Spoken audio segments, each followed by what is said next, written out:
Tetapi sekarang kita sangat kompleks persoalan. Sudah kewenangannya dibatasi, anggaran juga tersedianya sedikit sekali, kemudian ya tidak ada langkah-langkah lain. Jadi seolah-olah dengan terjadinya anjal yang begitu banyak, tumbuh dan berkembang di mana-mana, itu menjadi sebuah tontonan saja. Kembali bersama Davika TV di acara Cak Notok, masih bersama Profesor Aritharma Stuti, dosen FISIP Unila, dan Dr. Watoni Nurdin, pemerhati masalah sosial dan hukum di Lampung. Prof, baru-baru ini kejadian, Prof, anjal juga. Jadi dia mau membersihkan dirinya di ledeng, di saluran irigasi primer, tenggelam.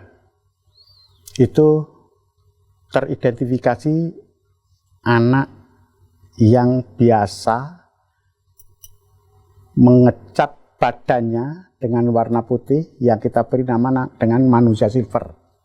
Ada lagi manusia emas dengan warna kuning itu. Ada manusia boneka yang dia dengan boneka. Ada lagi manusia gerobak yang di drop sana sini itu. Ini kan sangat miris, Prof. Pengalaman Profesor Aritharma Stuti nggak usahlah dibandingkan dengan negara maju seperti Amerika, Jepang, dan lain sebagainya. Negara yang kemampuan ekonomi dan sumber daya alamnya ada di Indonesia, yang lebih baik dalam penanganan orang miskin, anak terlantar, dan seperti ini, di mana, Prof? Ya, persoalannya sebenarnya kembali kepada dunia saya sendiri, dunia pendidikan. Ya. Apa tahu pendidikan itu sebenarnya? Esensi pendidikan itu apa? Apakah sekedar lulus SD, SMP yang selama ini dipakai ukuran-ukuran pemerintah? Dalam bahasa saya enggak. Pendidikan itu keberhasilannya adalah membuat manusia jadi manusia. Membuat manusia jadi manusia. Manusia itu ukurannya apa? Bisa menggunakan ini dan ini. Ini pikiran dan ini. Dan hati. Ya. Kalau itu gagal, berarti pendidikan gagal. Tak peduli dia lulus tinggi apapun. Mau dia sarjana, mau ya, dokter. karena setan juga pinter. Setan juga pinter, tapi yang hilang kan ininya gitu. Hatinya ya. Betul.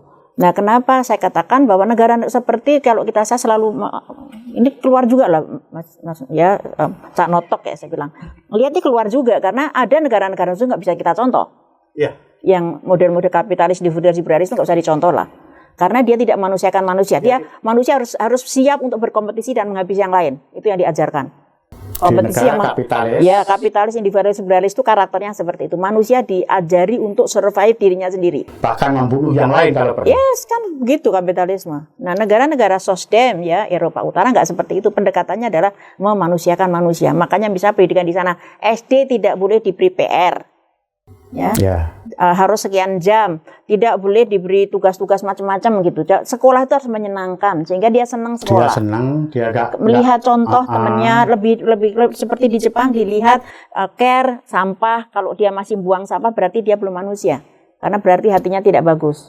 Nah, itu jadi soal attitude menjadi fokus pendidikan, bukan ngapal, bukan nilai. Artinya etika. Yes, pendidikan dasar 9 tahun itu meletakkan dasar itu dulu. Membuat anak jadi pinter gampang, ya, tetapi membuat anak jadi manusia itu yang sulit. Gitu. Akhlakul karimah. Ya, membuat anak jadi manusia yang cara berpikirnya juga memantau hati.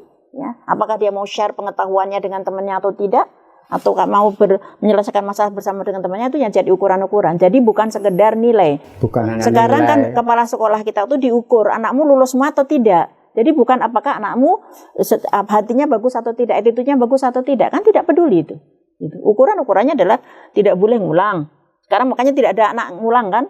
Padahal mungkin attitude-nya nggak terbentuk gitu. Nah ini yang saya katakan, jadi kegagalannya adalah menjadikan manusia sebagai manusia sehingga dia tidak malu melakukan itu, gitu kan? Dia tidak malu. Yang kedua, sebenarnya ini ada salah satu riset ya, yang menunjukkan bahwa kenapa anak orang menjadi anak jalanan adalah karena kehilangan role model orang tuanya. Ya. Orang tuanya tidak bisa jadi role model, anutan. Orang tuanya mungkin bapaknya terlalu sibuk sehingga anaknya jadi pemabuk, macam-macam bullying, itu berasal dari keluarga yang kehilangan role model bapak. Riset bapak yang hilang, bukan ibu. Bukan ibu. Yang hilang role modelnya adalah bapak. Bapak, Bang. Ya. Jadi ini salah satu narasumber saya waktu saya belajar tentang HAM perempuan dan anak. Dia mengatakan karena itu kami membuat fathers group. Dia polisi, kepala polisi nasional di Swedia yang mengatakan semua anak jalanan, 99% anak jalanan adalah anak-anak yang kehilangan role model bapak. Mungkin bapaknya pemabuk, mungkin bapaknya suka mukul ibunya, macam-macam, mungkin tidak begitu dan sebagainya. Itu yang paling bahaya terhadap anak. Ya, karena yang mendisiplinkan anak adalah bapak. Artinya di sini etika. Ya, yang ngajarin ini, yang ngajarin hati, ini, ya. itu kan guru hanya ngajar ini. Guru hanya ngajar ini, tidak dengan ini itu adalah dari role model paling dekat adalah orang tua. Jadi kalau ditanya kenapa orang tidak malu jadi peminta-minta, ya karena dia ya begitu, tidak pernah diajari bahwa itu sesuatu yang memalukan. Mungkin minta sama bapaknya nggak ada.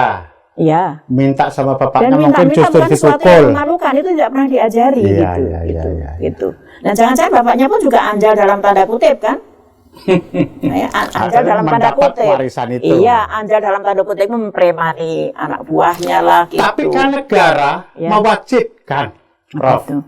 Negara mewajibkan mengurus kepada orang yang tidak mampu, orang miskin, untuk dientaskan dari kemiskinan. Orang bodoh dibuat bagaimana supaya cerdas dengan undang-undang dasar tadi. Ya. Dengan undang-undang itulah, dengan konstitusi itulah, maka negara ini berkewajiban mencerdaskan kehidupan bangsa, mensejahterakan semuanya dan menjaga ketertiban umum. Saya berikan contoh aja lah, sekarang saya sebagai dosen. Ya, beban saya untuk mencerdaskan anak itu lebih kurang dibanding dengan beban administrasi. Jadi kapan saya mengurus mahasiswa, itu waktu saya lebih pendek daripada ngurusin beban administrasi, lembaga dan laporan-laporan dan sebagainya. Sehingga saya tidak bisa mencurahkan waktu satu persatu untuk ngurusin mahasiswa gitu. Karena beban itu, saya kayak guru kan sekarang kan bebannya adalah membuat anak lulus, UTBK lah apa, ukurannya kan begitu. Urusannya pokoknya lulus. Lulus. Dia mengerti atau tidak, nilainya bukan hanya nilai atau tidak, attitude-nya bagus atau tidak. Attitude-nya bagus atau tidak. Itu tidak menjadi komponen terpenting dari evaluasi pendidikan kita. Artinya ada degradasi moral semuanya ini. Ya, guru kan hidup dalam siklus yang memaksa itu juga gitu. Guru terpaksa berada di dalam siklus dalam sebuah siklus pendidikan yang memang sistem pendidikan seperti itu. Dengan ukuran yang hanya diukur lulus. Iya, betul. Bukan nilai. Karena matang jiwanya gitu. Jiwa, moralnya. Saya sekarang menghadapi, saya berikan contoh aja lah ya. Misalnya mahasiswa sekarang WA saya tuh kan WA saya 24 jam 7 hari seminggu, karena saya tidak bisa 8 jam. Jadi misalnya gini, Bu, besok bisa ketemu Ibu? Ya, sekitar 8.30 ya, Nak. Dia nggak datang di situ, dia mikir bahwa tugas saya itu hanya nunggu dia. Sehingga dia baru WA saya jam 10. Bu, bisa ketemu? Lah, saya kan udah pindah tempat. Udah meminta, dia nggak pernah berpikir bahwa waktu saya mengatakan 8.30 itu ya jam itu, saya bisa ketemu dia, gitu. Enggak. Jadi kan ini attitude gitu loh. Dia tidak merasa bersalah bahwa dia membuat saya nunggu, dosanya nunggu. Dia merasa bersalah. Dia nggak merasa bersalah. Nggak merasa bersalah. Lah ini artinya kan terkait dengan moral. Attitude. Etika. Iya, etika. Apakah ini etika ini? Ya, karena dari ketidakpedulian itu nggak dianggap sebagai sesuatu yang penting dari pendidikan sangat kecil, dari PAUD, TK, SD. Bukan persoalan kepedulian. Bahwa kalau janji kamu harus tepat waktu, kalau kamu harus jujur, kamu harus care teman, itu tidak diajarkan. Tidak dilakukan. Saya berikan contoh ya. Kalau waktu saya mengamati anak saya dulu di Amerika, saya suka marah ya. Mas, di Amerika sampai sekarang saya marah. Tapi pendidikan di sana bisa ngajari care. Misalnya anak keluar dari kelas, itu pintu itu harus pegang sama anak yang keluar duluan. Kalau anak yang di belakangnya sudah megang pintu, dia baru boleh keluar. Nggak boleh dia dare pintu terlepas, nggak boleh. Oh begitu ya? Ya, itu peduli dengan teman yang ada di belakangnya. Diajarkan sampai begitu. Sampai begitu sampai karena megang pintu itu dirjen itu dilihat guru. Di sini peduli nggak guru ya, anak-anak lempar botol keluar juga nggak diapa-apain, gitu loh. Itu saya katakan maka pendidikan kita itu membuat kita pinter, tapi di sininya enggak. Itu yang gagal. Jadi akhirnya jadi pemimpin juga nggak gagal. Kayak ada menteri yang aturan S3 itu 3,5 tahun, dia lulus 2 tahun, dia nggak merasa bersalah. Itu saya gimana? Ya dia pinter pinter bisa lulus. Tapi di sini ya, saya tanya, kan di sini ya nggak jalan. Dia pinter loh. Pinter dia, tapi ininya yang nggak, baik itu sesuatu yang tidak pantas, dia nggak punya lagi rasa pantas, tidak pantas itu nggak ada lagi. Itu yang gagal kita, sehingga orang korupsi 973 triliun pun tak merasa bersalah. Itu orang malah mengatakan, ya orang mengatakan, oh kecelakaan aja ketangkep. Iya, jadi yang tidak punya apes rasa ya ketangkap ya. Cuma hanya karena apes. Ya ininya enggak. Karena dia tidak merasa bersalah. Tidak merasa bersalah. Hanya apes kata dia. Persis dosen mahasiswa saya misalnya sudah berikan contoh ini, besok dia datang dengan kesalahan yang sama, nggak merasa bersalah gitu. Itu terjadi. Jadi saya dari hal-hal kecil ya. Iya, bukan kecil loh, itu penting banget gitu. Itu yang kita anggap kecil, tetapi di beberapa negara yang bermaju bangsanya mulai itu, karena itu dasar pendidikan yang paling utama adalah attitude. Not notice. Ini bisa dibantu. Kalau Anda bodoh bisa dibantu orang ahli, tapi kalau ini buruk gak akan bisa dibantu apa-apa. Itu. Nah, kalau ditanya itu, jadi kalau kita harus perbaiki semuanya dari situ. Tapi itu beban semuanya gitu. Panjang Ceritanya. Dan berliku. Siapa yang memulai? Ya. Dari mana? Ya. Hasilnya seperti apa? Belum jelas juga ya, Prof. Yang tadi saya katakan role model orang tua, mungkin bisa juga ibu, bisa bapak, kan bisa. Kalau dia mengatakan oh karena bapak-bapak nggak bisa jadi role model di sana, tapi mungkin di kita juga ibu nggak bisa jadi role model karena mama lebih suka WA, lebih suka medsos, lebih suka apa namanya itu gitu, bikin itu daripada kan sama. Gitu. Luar biasa, Profesor. Nggak berubah dari zaman dulu sampai sekarang, Bang. Kembali ke manusia gerobak tadi, Bang.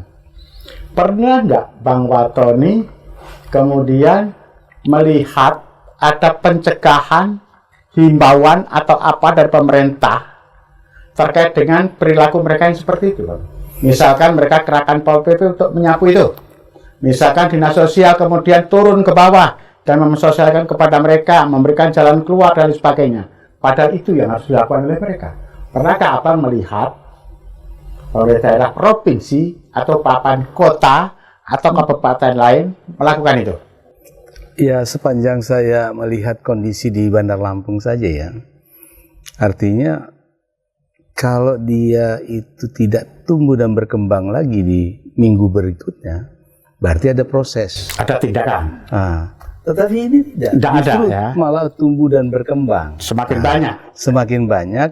Dan sudah membagi yang namanya areal kerja. Areal kerja sudah dibagi? Udah mereka membagi diri. Nah, oleh sebab itu saya pikir ini merupakan tanggung jawab dari pemerintah. Pemerintah harus bertanggung jawab. Walaupun kata Ibu Ari tadi mengatakan dinas sosial itu merupakan bagian dari pemadam kebakaran. Tetapi dari tupoksi dia memang ada tanggung jawab ke sana. Seharusnya dengan adanya tupoksi yang berpikir adalah kepala daerah. Ketika mereka melakukan yang namanya visi dan misi saat mencalonkan diri, itu sama sekali tidak ada hal-hal penanganan itu.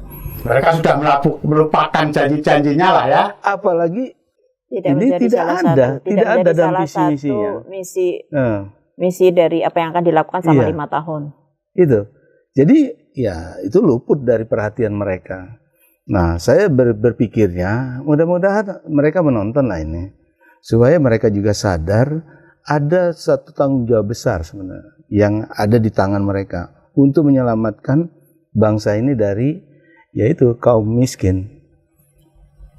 Karena sangat miris sekali ketika kita mengidentikannya dengan pasal 34 ayat 1 Undang-Undang Dasar 1945 ya. Apalagi sekarang ada lagi perubahan terkait tolak ukur manusia miskin dengan nilai antara Bank Dunia dengan kita. Absolut. Kalau di Bank Dunia kita ada di 60% rakyat Indonesia itu miskin. Ya. Sementara di kita kisarannya hanya 10 sampai 11 koma. Ya, yang miris lagi kan kita ini dijadikan pasar. Seharusnya pasar itu menjadi lebih sejahtera kan gitu. Tapi karena pasar kita ini juga sudah dikuasai oleh pihak lain, jadi walau pedagang maupun pembelinya sudah orang lain. Hajat hidup orang banyak yang seharusnya dikuasai oleh negara, tapi dikuasai oleh korporasi sekarang. Iya. Sehingga rakyat kita hanya menjadi betul-betul objek. hanya menjadi objek, bukan dijadikan subjek. Hai, semakin seru nih pemirsa. Davika TV, Cak Notok. Jangan kemana-mana, tetap di Davika TV setelah yang lewat satu ini.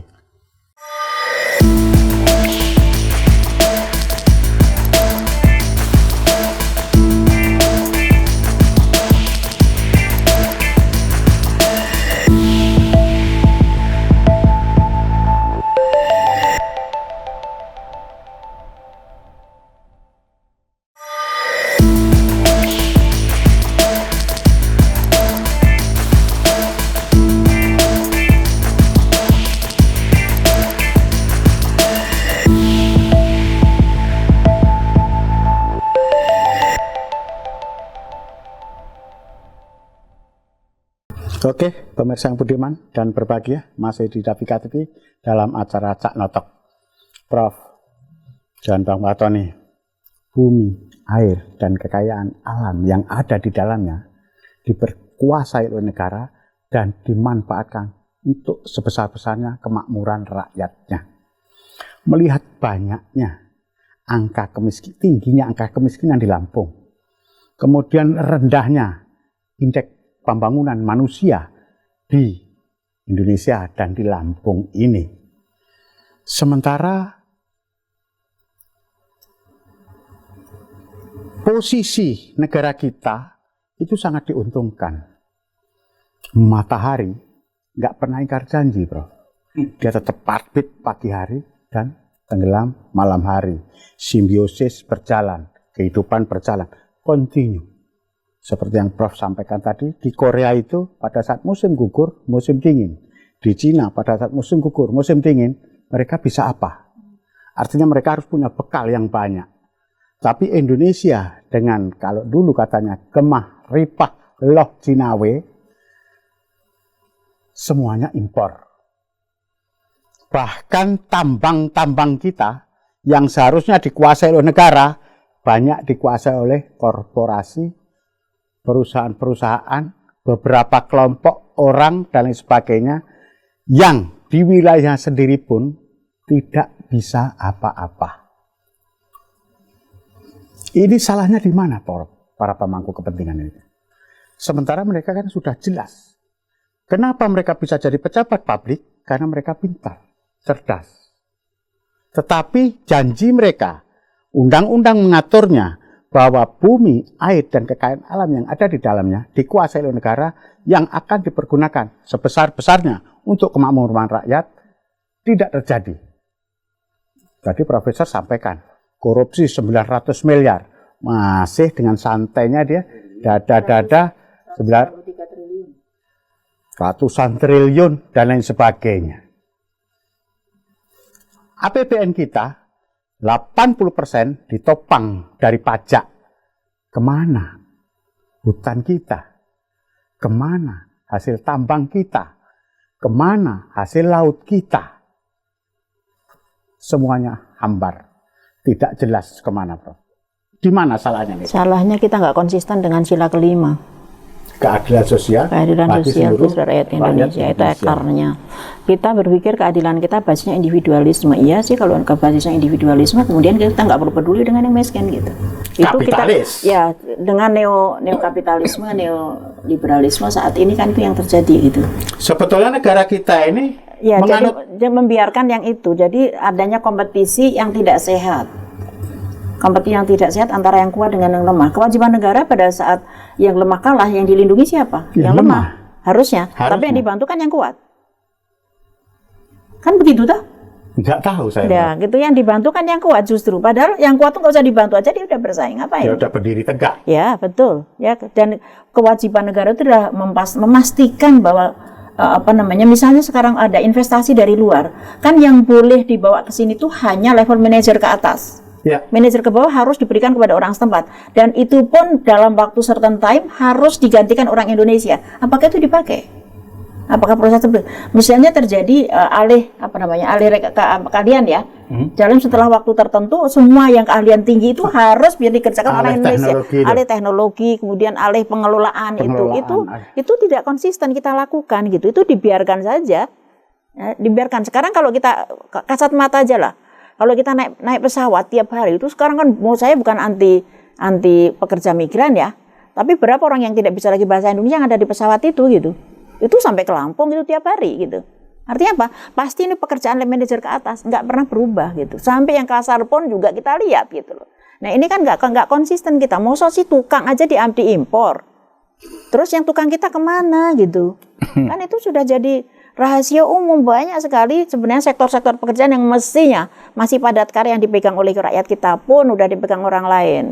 Ya, waktu kita bangun PLTU misalnya, itu berapa yang pekerjaan kasar yang udah dipegang orang lain gitu. Nah itu artinya yang kecil-kecil pun jadi kayak petrol ya. Apa namanya itu yang sampai ke cedol-cedol diangkat itu apa namanya? Pukat harimau. Pukat harimau yang sampai kecil-kecil pun diambil gitulah. Terus rakyat kita bagiannya ngopo ya tadi orang manusia silver tadi gitu. Karena yang seperti itu pun udah nggak bisa lagi. Ini satu. Yang kedua, untung kita masih belum banyak ya. Dan kita mohon maaf nih, dalam memenangkan persaingan saya akan kembali ke sumber daya manusia karena semua negara-negara yang mengalami penurunan jumlah penduduk seperti Jepang, seperti Korea, seperti Singapura, mereka mengimpor bahkan sampai pekerjaan-pekerjaan kasar tenaga. Kita misalnya kalau kita pergi ke Arab Saudi haji, perawat itu yang jadi perawat adalah orang Filipina, itu orang Katolik. Karena apa? Karena pakai bahasa Indonesia, bahasa Inggris dan sebagainya. Kita nggak menyiapkan itu. Seakan-akan kalau perawat di sini hanya diajari ngerawat, tidak kita berkuat dengan kemampuan bahasa, attitude dan sebagainya, yang itu dibutuhkan untuk bersaing di sana. Ya.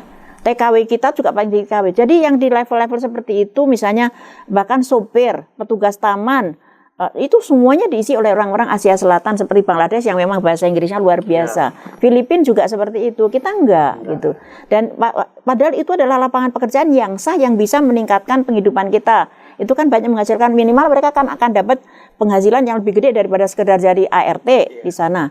Itu tidak kita isi. Jadi kembali lagi adalah soal kegagalan kita menegakkan sila kelima dalam konteks tidak hanya menyantuni oleh dinas sosial, tapi juga membuat manusia kita tuh bisa bersaing. Itu beban ya. Jadi bukan hanya sekarang kalau pendidikan dasar 9 tahun lulus SMP iso ngopo toh? Iya. Kan gitu, bisa ngapain itu Pak, masih seperti itu gitu. Bisa ngapain? Yang kedua, kita tidak konsisten. Kalau kita tidak bisa menyediakan lapangan pekerjaan di sini, kita harus menyiapkan mereka bisa bersaing keluar. Ya itu tadi ya. Saya sering bayangkan, cobalah ya misalnya di negara-negara Timur Tengah yang sekarang kekurangan perawat, kekurangan itu bisa diisi orang-orang kita. Kayak apa coba? Dengan kompetensi yang cukup. Kompetensi yang cukup. Jadi tidak cukup misalnya hanya soal keperawatan, tapi juga bahasanya dan pemahaman terhadap hukum dan sebagainya. Nah itu yang disiapkan seperti di Filipina, karena pemerintah di sana melakukan itu. Jadi kalau mereka mengirim tenaga kerja itu mereka siapkan itunya. Sampai misalnya penghasilan TKW, TKI mereka di sana itu diatur oleh negara. Misalnya tidak boleh uang yang dihasilkan oleh TKW itu kemudian dikirim ke suami, jadi haknya suami, enggak, tetap harus atas nama istri gitu, sehingga tidak akan diselewengkan untuk yang lain. Maka di sana hampir tidak terjadi. Kalau di sini kan banyak yang kerja istrinya di luar negeri, kirim ke suami, suaminya kawin lagi. Ini aktivis perempuan betul. Ya, jadi dari tadi yang disalahkan bapak-bapak terus. Di Filipina itu maksud saya kan kita bisa niru yang seperti itu. Kenapa tidak dikontrol oleh negara, memastikan bahwa apa yang hasil kerja perempuan juga atas nama perempuan gitu. Ya, itu poinnya seperti itu. Suami juga harus gitu, karena banyak juga suami kerja di luar misalnya, banyak sekarang internship di mana-mana, di rumah ya itu tadi istrinya malah macam-macam untuk medsos lah, untuk gitu. Untuk ya itu saya kira kembali ke situ ya. Jadi menciptakan di keadilan sosialnya itu kalau saya fokusnya. Betul. Konsisten aja lah sama nilai-nilai kita ya. Pan. Kata beliau tadi, karena para pemimpin tidak melaksanakan sila kelima, keadilan sosial bagi seluruh rakyat Indonesia. Sebagai praktisi hukum yang sudah bergelut di masalah hukum demikian lama dan sampai menggapai gelar doktor, adakah secara hukum yang bisa dilakukan oleh para aktivis dan para kaum migran secara hukum kepada para pemangku kepentingan? Misal saya melarat karena kamu orang ini, saya begini karena kebijakan kamu yang salah. Adakah langkah hukum yang bisa kita ambil? Iya, kalau kita belajar dari sebuah instrumen hukum yang lengkap, Itu semua ada sebenarnya. Misalnya dia sebagai warga negara, dia punya hak hidup kan? Iya. Punya hak untuk mendapatkan pendidikan yang layak. Seluruh warga negara Iya. Indonesia berhak mendapatkan pendidikan yang layak. Ya, kesehatan dan sebagainya. Kesehatan yang layak. Nah, ketika dia tidak mendapatkan itu, dia sebagai warga negara bisa mengorganisir dengan beberapa masyarakat yang lain dengan menggunakan instrumen ya legal standing atau Class action, misalnya. class action seperti itu. Supaya apa? Supaya pemangku kepentingan juga itu bisa melek mata gitu loh. Melihat bahwa oh, ternyata itu tanggung jawab kami sebenarnya. Tanggung jawab kami yang seharusnya kami lakukan. Jadi mereka tidak berdiam diri, puas dengan apa yang sudah dilakukan dengan mengeluarkan kebijakan, tapi ternyata kebijakan ini tidak berbanding lurus dengan pelaksanaan maupun instrumen yang ada. Itu tidak ada sarana prasarana yang tersedia. Sehingga yang namanya kebijakan ini berjalan saja. Dan yang berbahaya lagi, kebijakan ini sekarang di DPR RI itu menjadi sebuah industri. Kebijakan menjadi sebuah industri. Karena apa? Misalnya keluarkan undang-undang ini. Itu memang ada sesuatu nanti yang untuk muatannya untuk dikoreksi lagi nanti 5 tahun ke depan. Sehingga ini terus-menerus akan menjadi sebuah kajian yang pada akhirnya yang kita harapkan tadi 25 tahun dengan bahasa yang diciptakan bahwa DPR produktif membuat undang-undang. Iya. Tapi sebenarnya ukuran sebuah undang-undang baik nggak pakai. Bukan, padahal undang-undang yang baik itu bagaimana output yang dihasilkan. Dan masa berlakunya. Iya, sekarang kita bicara aja tentang kitab undang-undang hukum pidana. Itu produk Belanda, sudah berapa ratus tahun di Indonesia. Ya. Belum ada yang namanya revisi terhadap. Sudah tinggal dilaksanakan tahun depan. Iya, itu baru. Kenapa? Karena kalau pemerintah masa lalu Belanda itu betul-betul dikaji untuk sekian lama. Jadi tidak merugikan kepentingan hukum seseorang. Nah, oleh sebab itu saya berpikirnya begini. Jika ada lembaga sosial yang mampu memanage ini, itu lakukan saja supaya ini menjadi perhatian bagi pemangku kepentingan untuk mereposisi diri mereka, ya berubah menjadi bisa melaksanakan kebijakan itu berbanding lurus dengan implementasinya. Punya Jadi, daya tawar lah iya, kelompok-kelompok itu ya. Kelompok-kelompok itu punya daya tawar. Nah, sehingga ini seperti yang ada di beberapa negara itu seperti ini. Contoh konkret, kita waktu itu bersamaan pulang dengan teman-teman dari Indonesia yang disampaikan oleh Prof tadi, pekerja migran kita di sana itu memang betul-betul diperlakukan di Indonesia-nya saja sudah susah. Begitu dia minta tolong dampingi, Pak nanti saya diperes di sana. Itu sudah tahu mereka, disuruh pisah dengan kita. Jadi tempat kedatangan, kemudian tempat transit pun sudah dipisah. Sudah dipisah. Tidak diperlakukan sebagai manusia. Iya, jadi sampai di sana mereka macam-macam urusannya. Nah, akan sangat berbeda dengan yang terjadi di Juanda, Jawa Timur, Surabaya. Itu ada kaum yang LSM yang mencermati itu, mereka tunggu di bandara, didampingi sehingga mereka lolos dari persoalannya, dan mereka sudah membangun semacam penjemputan yang rutin dari kampung mereka masing-masing, dan inilah yang menjadi pendamping mereka sejati. Dan memang apa yang disampaikan Ibu Ari tadi juga, ada satu titik lemah bagi pekerja kita di luar negeri. Kita ini bahasa Inggrisnya kurang. Sudah itu menjalankan atau mengoperasionalkan teknologi alat-alat rumah tangga juga kurang. Dan yang ketiga, kita juga tidak dilindungi secara hukum oleh negara kita. Sementara itu kalau di Filipina itu jelas mulai dari dalam negeri sampai ke luar negeri itu dia dipayungi oleh aturan hukum dan diperjuangkan. Mereka mempersiapkan yang namanya pengacara-pengacara yang luar biasa untuk melindungi mereka. Kepentingan. Contoh konkret, yang kita sudah mau dihukum mati akhirnya dibawa lagi ke Filipina. Sekarang belum terjadi hukuman mati. Kemudian yang mau dihukum pancung di Arab Saudi bisa bebas. Itu hebatnya Filipina. Artinya, pemirsa Dafika TV yang budiman dan berbahagia, waktu juga yang memisahkan kita. Walaupun sepertinya baru sebentar banget. Kalau karena narasumbernya profesor yang legendaris, yang selalu bicara apa adanya, tidak pelit ilmu dan lain sebagainya. Bang Watwari Nurdin, seorang pemerhati hukum sosial yang juga begitu ikhlasnya, sehingga waktu sepertinya sangat cepat berputar. Pemirsa Dafika TV, silahkan ambil kesimpulan sendiri, silahkan mengambil langkah sendiri terhadap apa yang kami diskusikan pada hari ini. Mohon pamit, Prof. Terima kasih banyak waktunya.